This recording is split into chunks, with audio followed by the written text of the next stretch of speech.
നമ്മുടെ മന്ത്രി ശിവൻകുട്ടി സാറ് ഇന്ന് ഇവിടെ വന്ന് പ്രത്യേകിച്ച് ഛത്തീസ്ഗഡിലെ നമ്മുടെ രണ്ട് സഹോദരിമാരനുഭവിക്കുന്ന ആ ക്ലേശവും വേദനയെയും കുറിച്ചൊക്കെ സംസാരിക്കുകയും അതിലെ സഭയോടും ഈ സന്യാസിനിമാരോടുമുള്ള അനുഭാവം അറിയിക്കുകയും ചെയ്യുന്നതിനാണ് ഇവിടെ എത്തിയത്. അദ്ദേഹം എല്ലാ കാര്യങ്ങളിലും സഭയുടെ സേവന മേഖലകളോട് ചേർന്ന് നിൽക്കുന്ന ഒരു വ്യക്തിയാണ്. ഇവിടുത്തെ എല്ലാ കാര്യങ്ങളിലും ഏറ്റവും അടുത്ത് ബന്ധം പുലർത്തുന്ന ഒരാളാണ്. ദൂരെ നിന്ന് സംസാരിക്കുന്ന ഒരാളല്ല. അതുകൊണ്ട് തന്നെ അദ്ദേഹത്തിന്റെ ഈ ദിവസത്തെ സന്ദർശനവും ഞങ്ങൾ ആ രീതിയിലാണ് എപ്പോഴും കാണുക. അദ്ദേഹത്തിന്റെ ഈ ഒരു നല്ല മനസ്സിന് പ്രത്യേകം നന്ദി പറയുന്നു. ഒപ്പം രാജ്യം ഒന്നായി ഗൗരവത്തോടെ എടുക്കേണ്ടുന്ന ഒരു വിഷയമായി നമ്മുടെ മുൻപിൽ ഈ രണ്ട് സഹോദരിമാരുടെ ചിത്രം വന്നിരിക്കുകയാണ്.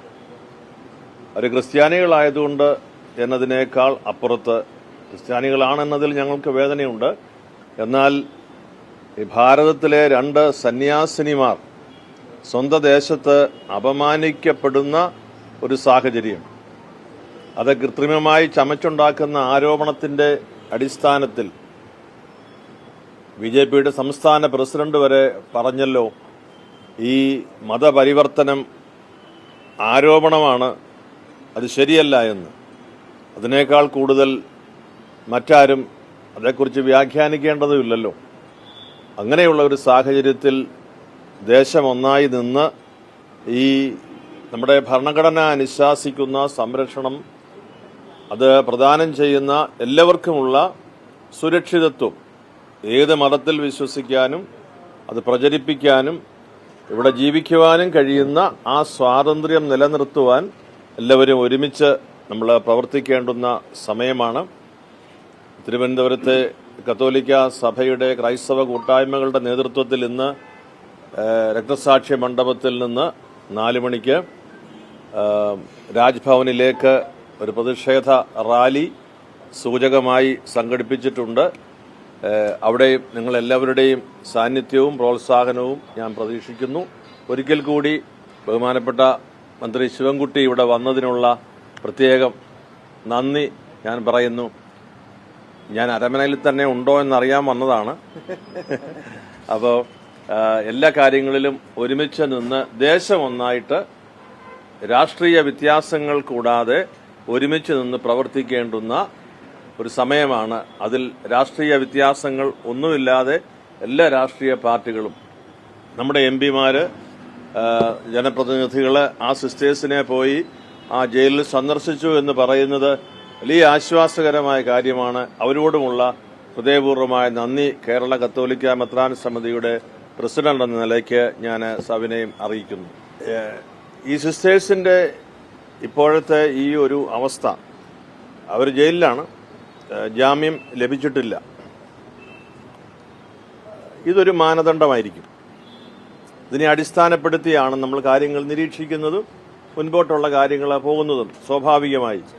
അപ്പോൾ തീർച്ചയായും ഇവർക്ക് ലഭിക്കേണ്ടുന്ന ഒരു നീതി ലഭിക്കാതെ വരുമ്പോൾ പിന്നെ എന്ത് ചങ്ങാത്തം, പിന്നെ എങ്ങനെയാണ് നമുക്കൊരു സാഹോദര്യത്തിന്റെ പൂർണ്ണത പറയാൻ കഴിയുക? അതുകൊണ്ട് പറയുന്നത് പ്രവർത്തിക്കുക, പ്രവർത്തിക്കുന്നതിൽ ആത്മാർത്ഥത എല്ലാവരും പ്രകടമാക്കുക, ഇതാണ് നമ്മൾ ആഗ്രഹിക്കുന്നത്. അങ്ങനെയല്ല, ഇത് നമ്മുടെ ഏറ്റവും വലിയ കൺസേൺ ഈ സിസ്റ്റേഴ്സിന് നീതി ലഭിക്കണം. നീതി ലഭിക്കുമെന്ന് ഉറപ്പായി കഴിയുമ്പോഴാണല്ലോ ബാക്കി സംസാരം. ആദ്യം അത് നടക്കട്ടെ, അതിനുശേഷം നമുക്ക് ചായ കുടിക്കാം. കോടതിയിൽ ജാമ്യം ചെയ്തിരിക്കുന്നു, സെഷൻസ് കോടതിയിലും ജാമ്യം ചെയ്തിരിക്കുന്നു. ജഡ്ജി പറഞ്ഞൊരു കാര്യമുണ്ട്, ഞങ്ങൾക്ക് ഇതിനകത്ത് ഇടപെടലിന് പരിമിതിയുണ്ട് എന്നുള്ളത്. അപ്പോൾ അത്രയും ഗൗരവമായിട്ടുള്ള കുറ്റം ചെയ്തു എന്നുള്ളതാണ് അവർ ഈ FIR അടക്കം എഴുതി വെച്ചിരിക്കുന്നത്. സാധാരണ മജിസ്ട്രേറ്റ് കോടതിയിൽ നിന്ന് ജാമ്യം കിട്ടാവുന്ന കാര്യമാണ്. അതിനകത്ത് ഒരു FIR ഒരു രാഷ്ട്രീയ സ്വാധീനം ഇത് കൃത്യമായിട്ടുണ്ട്. ഇപ്പോൾ തിരെ പറഞ്ഞ വാചകം ഈ അറസ്റ്റിന്റെ പേരിലായിരിക്കും ഇനി നിലപാട് സ്വീകരിക്കാനുള്ളത്. ഇത് കൃത്യമായിട്ടുള്ള ഒരു പ്രോത്സാഹനം.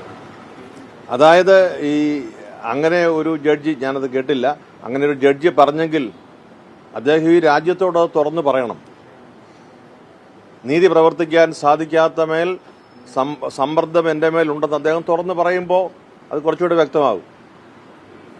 ക്ലിയർ ആണ്. ക്രിസ്ത്യൻ കമ്മ്യൂണിറ്റി തന്നെ കാസ പോലെയുള്ള ചില സംഘടനകൾ ബിജെപിയുടെ നിലപാട് ഈ വിഷയത്തിൽ കേരളത്തിൽ നിന്നുള്ള ബിജെപി നേതാക്കളുടെ നിലപാട് ശരിയാണെന്നും അവർ വേണ്ടതെല്ലാം ചെയ്യുന്നുണ്ടെന്നുള്ള സ്റ്റേറ്റ്മെന്റ് ഒക്കെ വന്നിരുന്നു. ഞാൻ സഭയുടെ പേരിലാണ് സംസാരിക്കുന്നത്. അതേക്കുറിച്ച് തന്നെ സംസാരിക്കാനാണ് എനിക്ക് താല്പര്യം. മറ്റുള്ള ആളുകളൊക്കെ ഉണ്ടല്ലോ, അത് അവരുടെ അഭിപ്രായം പറയും.